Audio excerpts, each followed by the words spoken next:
Hi, my name is Vanessa Vladimirova, and I will be discussing how the unconscious mind rules your behavior.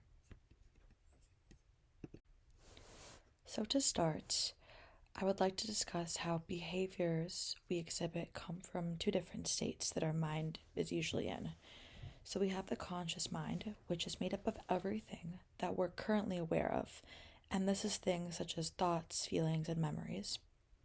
And then we have the unconscious mind, which is the things that we're not currently thinking of or that doesn't really come to mind. And this includes thoughts, feelings, and experiences that are from the past, which make up our physiology and that overall shape us. The unconscious mind is what holds a lot of power when it comes to how we behave, even though it is made up of thoughts and feelings that we're not really aware of overall. The unconscious mind influences our actions and behaviors, and it does work hand in hand with the conscious mind, but the unconscious mind overall holds a lot of power because of how much it makes us up as individuals.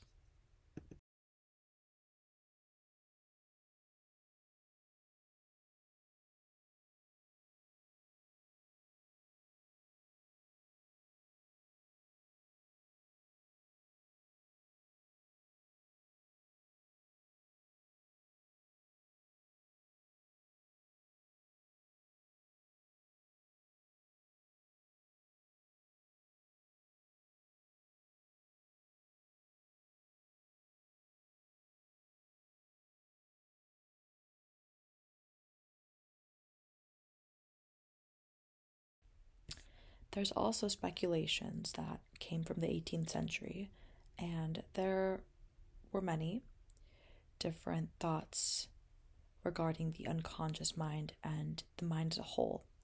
But German philosopher Immanuel Kant speculated that we create a picture of the world instead of just documenting specific events. And he theorized that our perceptions come from the imagination of our mind in combination with what we know exists. And this theory was widely known. So, the power of the unconscious mind. And although we think through goals and feelings of ours, and these shape our future and our actions, including hopes and dreams and the things we hide, this all goes together to shape our behavior. It can also include things such as fear, anxiety, and worries of ours that we are unable to remove from our minds. These ideas come through neural pathways and have an invisible sway over us and what we want and need, can determine our likes and our dislikes.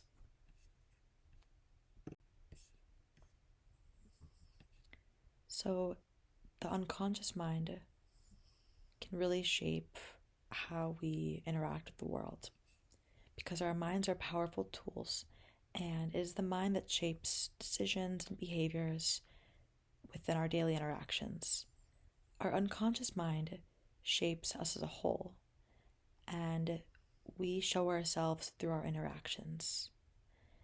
And these interactions that we have really display our core values and our beliefs and who we are.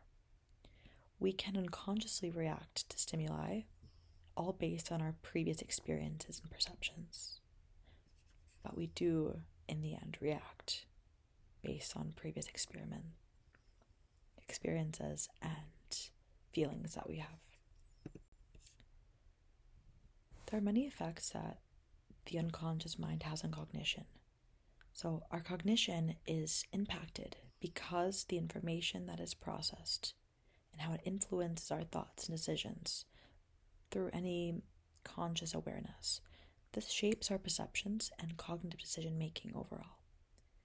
Information is filtered and used in all when it comes to decision making. So the unconscious mind holds and stores all of the information that we've had through all of the experiences, and it is all used unconsciously when we make decisions and we have feelings about certain things and events in day to day. Within the biomedical field, the unconscious mind can affect patient behavior, doctor-to-doctor interaction, and decisions, and this includes treatment outcomes within the field. The unconscious biases and beliefs can shape a patient's perception on their health and the way in which doctors are interpreting symptoms and treatment options. Personal interest that I've gained from this topic comes from the idea of how powerful our minds are and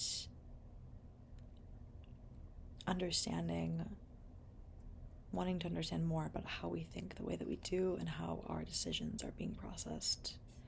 So I think that the more that we're able to understand about our minds, the more we can help our decision-making process and make sure that we are making the best decisions for ourselves and for others. I think just with this knowledge, we can really improve ourselves and the overall decision-making process. The more knowledge that we have with our conscious and unconscious thoughts, I think we can improve relationships, work, and understanding in our respective fields of interest. An important point that I would also like to include is that we can bring conscious feelings into our awareness through a technique called free association. Freud believed that this technique of free association is what we can use to bring up repressed or hidden thoughts and feelings. I mean, just anything that the unconscious mind has that we want to uncover, this technique can be utilized to help us retrieve that information.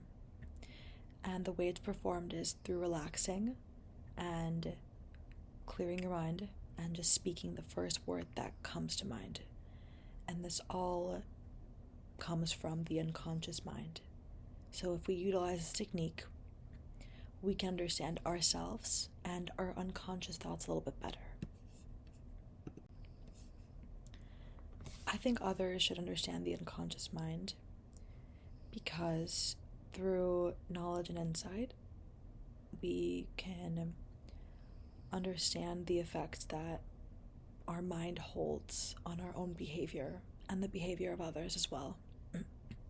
It can improve our personal decision-making process, which is very important. And this could have benefit in the biomedical field, for instance, and really any other fields that involve customer work or working with a group of people. Maybe it's patient care, but anything involving human interaction could see benefit through understanding the conscious and really the unconscious mind primarily. Thank you so much.